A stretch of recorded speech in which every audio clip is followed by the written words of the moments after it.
Chers amis, et comme on a l'habitude de le dire maintenant, chers ennemis, mais Dieu sait que nous n'en manquons pas, hein. Bienvenue dans Quelle semaine. Alors, je suis au fil des semaines, des mois, de plus en plus désespéré par la situation de la France. Je suis comme vous, hein. Je rencontre des amis.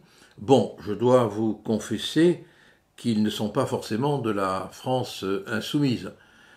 Et tous et toutes, il faut être dans l'air du temps grammatical, hein, s'accordent à reconnaître que la situation du pays est dramatique.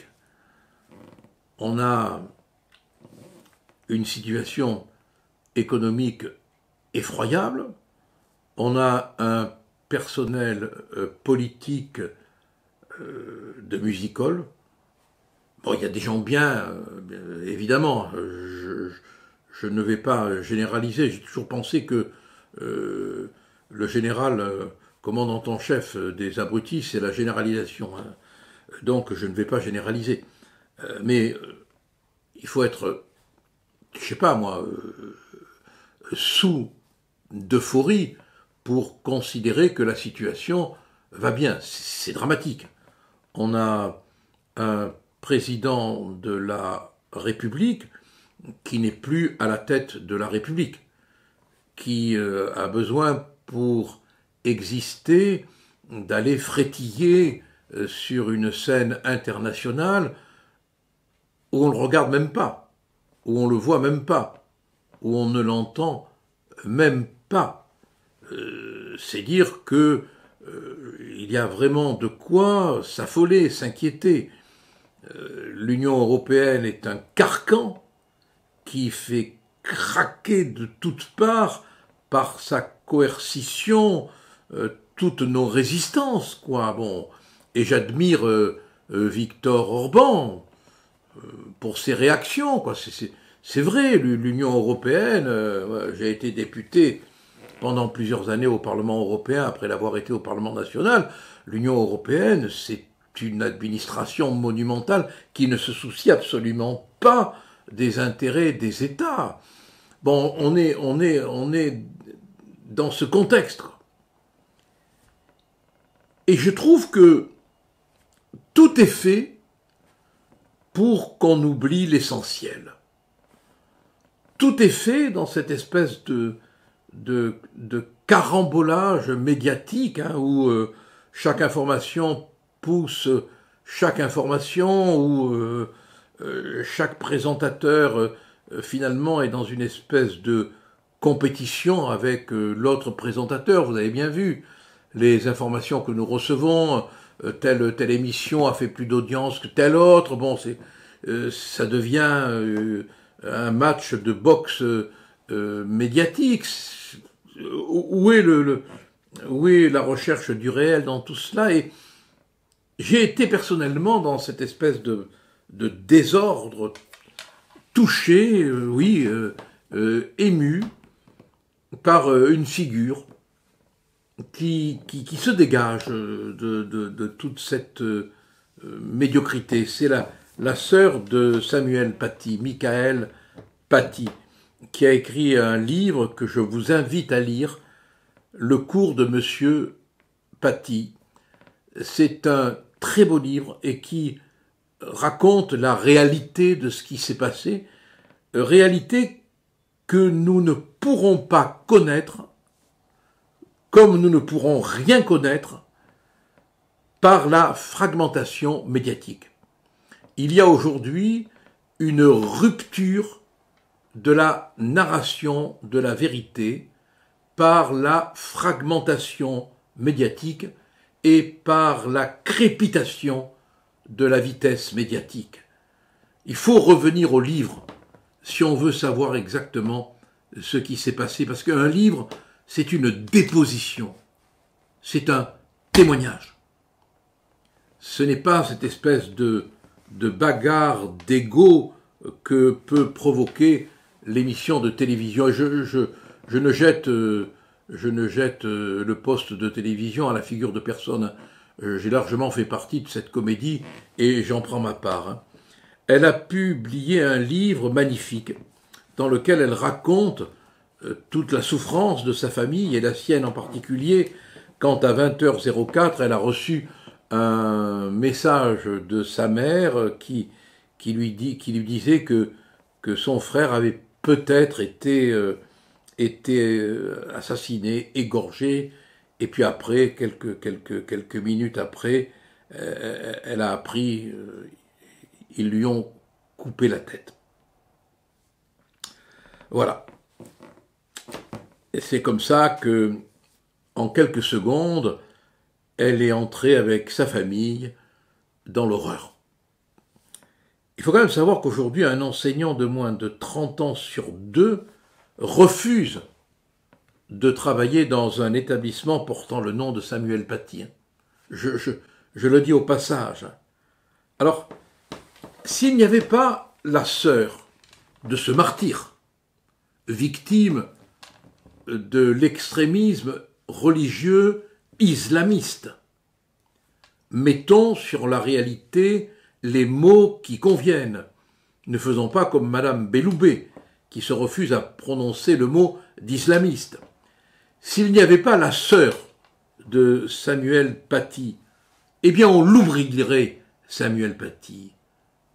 On l'oublierait.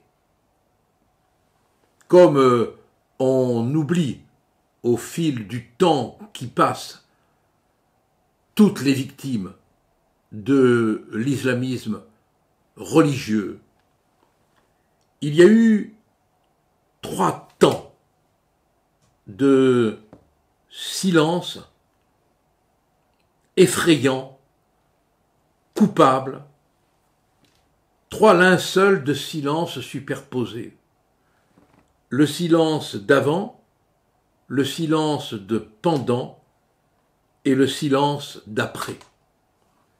Le silence d'avant, c'est quand tout le monde savait que Samuel Paty était menacé et que personne n'a bougé.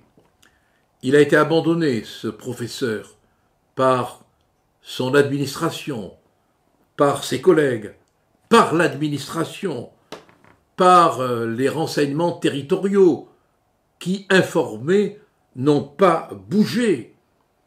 Et tout cela est raconté admirablement dans un documentaire qui a été diffusé le 16 octobre sous la signature de Stéphane Simon. Et on ne fait aucun examen de conscience. Il y a une telle autocensure, une telle peur de regarder en face la réalité qu'aujourd'hui on peut dire ce qu'autrefois on disait de la mort et du soleil, qu'ils ne peuvent se regarder en face, mais on pourrait ajouter maintenant que la vérité sur l'islam radical ne peut se regarder en face, qu'on n'y arrive pas. Et il faut le courage d'une femme comme la sœur de Samuel Paty pour qu'on regarde en face la réalité de la cause de la mort de Samuel Paty. Elle ne veut plus de bougies, elle ne veut plus de nounours, elle ne veut plus de fleurs. Ça ne suffit pas, dit-elle, et elle a raison, parce que recouvert de nounours, recouvert de fleurs, recouvert de bougies, plus tard il va y avoir Dominique Bernard. Elle a raison de dénoncer la manière dont tout le monde s'est comporté. Est-ce que vous vous souvenez, je fais exprès de bousculer votre mémoire, et je vous rassure, hein, je fais pas le malin, hein, parce que je me souvenais pas plus que peut-être vous ne vous souvenez pas. Est-ce que vous vous souvenez que, avant d'être décapité, Samuel Paty avait été contraint de reconnaître une, je cite, entre guillemets, et les guillemets sont métalliques, contraint de reconnaître une maladresse parce qu'il avait demandé aux élèves qui le souhaitaient de ne pas regarder les caricatures de Charlie Hebdo. 3 profs, cela il faudrait quand même que j'aie leur nom pour les citer, chaque fois, c'était désolidarisé de lui, l'un estimant même que c'était un acte de discrimination vis-à-vis des musulmans. Vous vous rendez compte, des collègues, avant la décapitation religieuse, islamique, dont il a été la victime. Et elle a raison, sa sœur. Et ils ont raison, ses parents, de vouloir mettre en cause l'État, parce que l'État a failli. L'éducation nationale a failli, c'est de la non-assistance à personne en danger, malgré les menaces, malgré les agressions, malgré les dénonciations. On n'a rien fait. Et on commence à peine, à petits pas, peureux, à prendre conscience de la réalité. Derrière les menaces contre les professeurs, derrière les agressions contre les professeurs, derrière les dénonciations contre les professeurs, il y a tout un travail de propagande. Il y a une tentative de mettre la main sur ce qui est le véhicule culturel, l'éducation nationale. Et il faut le comprendre pour lutter. Et comment lutter ? Mais d'abord en ne cédant devant rien, en accordant la protection fonctionnelle et en transformant le pas de vague en tsunami. Que de crimes, pas de vague, on a commis en ton nom. Que de crimes, que de violences, que de lâcheté, pas de vague, on a commis en ton nom. Et s'il n'y avait pas eu l'assassinat de Dominique Bernard, probablement on oublierait complètement aujourd'hui Samuel Paty. Vous vous rendez compte que 400 établissements sont sécurisés ? À ce rythme, pour sécuriser l'ensemble des établissements scolaires, il faut quasiment un siècle. Alors arrêtez l'autocensure. Regardez à Tourcoing, où une enseignante, a été giflée parce qu'elle a demandé à une élève d'ôter son voile. Regardez à Ravel, où le professeur est menacé de mort. Et là, à Ravel, comme pour Samuel Paty, tout a commencé par un mensonge. Il ne faut céder sur rien, sur rien. Bientôt, il va y avoir le procès des adultes. Déjà, les adolescents responsables ont été jugés et la jeune fille qui a tout déclenché par sa dénonciation calomnieuse a été condamnée à 18 mois de prison avec sursis. Et celui qui a désigné Samuel Paty, qui a indiqué le trajet, qui a permis que l'assassin l'identifiât, il a été condamné à 2 ans de prison, dont 6 mois fermes. On se fout de la gueule du monde, quoi. On se fout de l'idée de justice. C'est pas possible. Qu'est-ce qui se passe ? Qu'est-ce qui se passe aujourd'hui dans notre pays ? Je le dis à la famille de Samuel Paty, elle n'a rien à attendre de ce procès. Il ne lui apportera aucune réparation, aucune. Et ça continue. Parce qu'il y a malheureusement dans l'éducation nationale des complicités intellectuelles, inconscientes. Et il ne faut céder sur rien, voilà. Et je voulais rendre cet hommage aujourd'hui, dans quelle semaine, à la sœur de Samuel Paty, dont le frère a été assassiné par un jeune de 18 ans qui voulait venger le prophète. Les agents du renseignement territorial informés n'avaient rien fait. Voilà. Ce silence, il est insupportable et nous devons tous lutter contre la complicité du silence. Si vous avez des enseignants menacés, dites-le. Si vous avez des collègues menacés, dites-le. Ne vous rendez pas complices du silence. Il faut absolument que nous ayons tous la force de dénoncer les faits. Il y a un travail terrifiant qui s'accomplit aujourd'hui.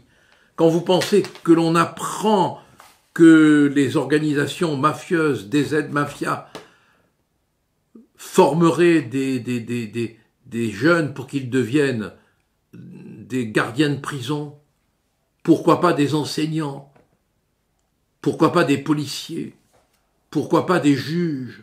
Non, mais mesurez le péril qui nous menace réellement pendant que dans les médias on continue le spectacle. Bon, oui, le spectacle continue. Oui, le spectacle continue, bien sûr. Mais pendant que le spectacle continue, on tue les spectateurs ailleurs. Que de crimes, que de sang, que d'horreur que nous avons laissé faire par nos lâchetés. Stop! Voilà, les amis. Vous pouvez nous rejoindre en cliquant sur la petite cloche. Nous n'avons plus du tout l'intention de nous laisser faire. Au nom de la loi. Au nom de la loi. À la semaine prochaine.